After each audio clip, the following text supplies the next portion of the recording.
Babayan, magandang umaga sa inyong lahat. Nandito tayo ngayon sa EDSA Shrine na yan. Maraming mga tao na dagsa na sunod-sunod dumarating. Ganito na sitwasyon ngayon dito sa EDSA Shrine. Hi, good morning. Ayan, marami ng So ito yung ganap ko ngayon. Nasaan si Buena yun? Doon ka sa loob. Labing Doon. Pwede.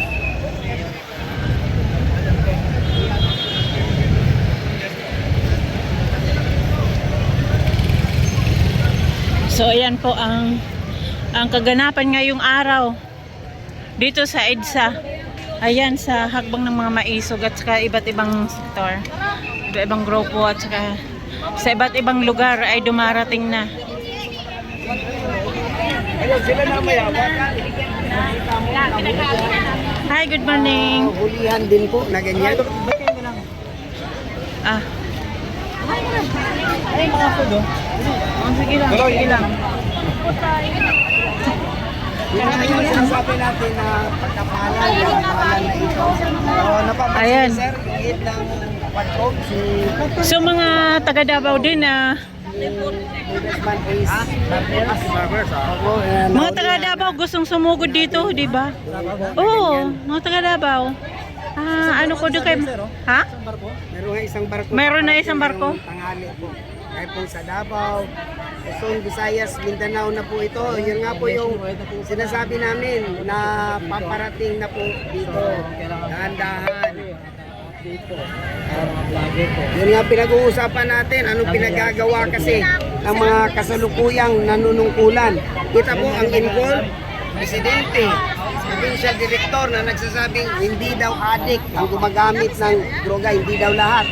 At ang Quadcom na head na si Congressman Ace Barbers ay ayon sa balita ay nahulihan ng napakadaming droga na isasakay na sana sa barko. So Yun, ang balita ngayon, marami pa parating from Mindanao, from Davao, mga taga Davao, bandang Bisaya, maraming mga darating pa ngayong araw na to. So, ito na ba, dapat na ba mabahala ang presidente dito sa kaganapan na ito dito sa EDSA ngayon?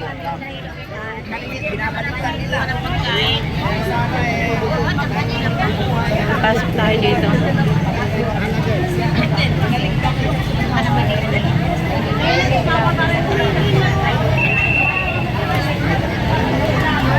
So ito, pasok tayo dito, mga nakahandak, may mga talaga mga nakahandang pagkain kasi syempre magugutom. Ito ay pinagdadasal natin na sana ay maging okay at masolusyonan na ang pinagdadaanan ng ating Vice President.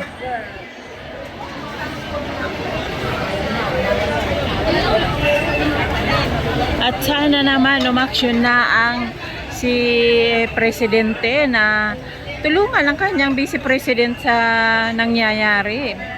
Vice President pa rin, kaya wag niyang sabihin na siya, yung parang natatakot na may death threat siya. At napanood ko kasi yung live ni Presidente na parang papatulan yung hindi naman yun ang dapat tulungan kasi Vice Presidente niya to. Hindi naman siya kasali si Vice President sa administrasyon nito dito sa Pilipinas. Vice nga siya eh. So dapat sila nagtutulungan, pero anong ginagawa ng presidente namin? Anong ginagawa ni Presidente? Inaapi niya ang Vice President niya. O hinahayaan niya na kung anong gawin ng Congress. O di ba? So, Kaya ngayon tuloy, lalabas ka. ayun, yun ang taong bayan ang kikilos para kay Vice Presidente. Ayan. Ito na, marami nang gustong pumunta dito. Marami na darating na mga taga Mindanao, Davao. So ito po yung ganap ngayong araw na to.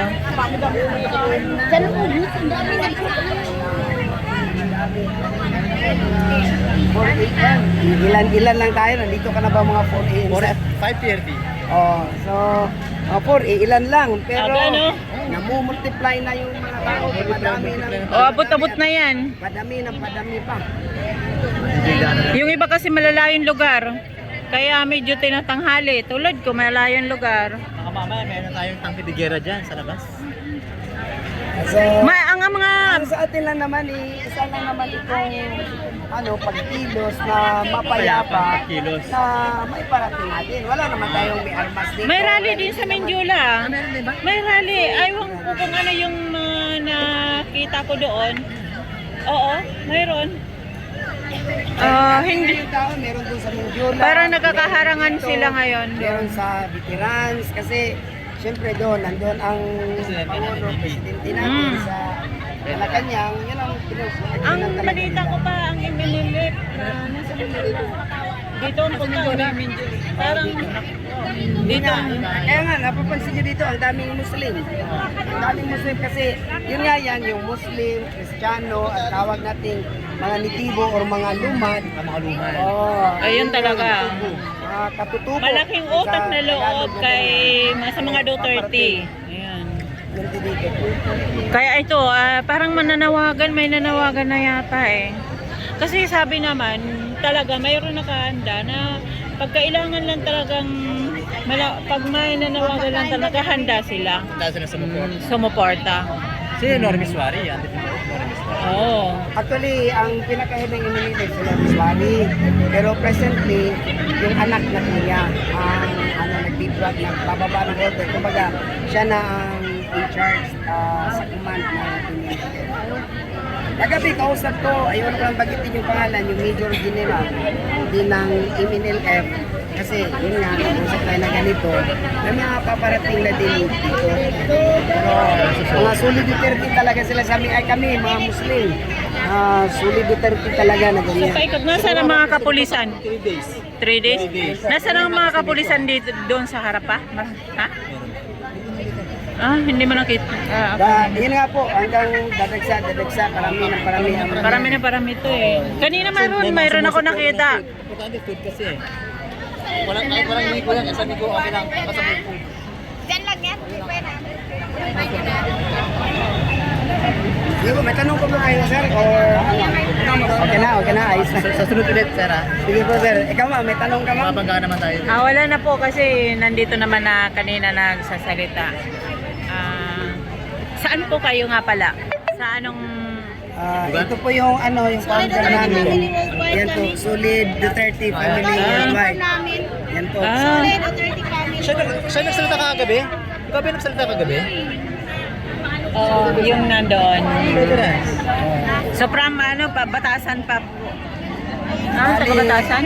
Ay, marami po kami. Veterans. Marami po nandun bahay kagabi. dito eh. Maraming umampun sa amin. Dito naman kayo, dito naman kayo. Galing kami Mindanao. Galing Mindanao.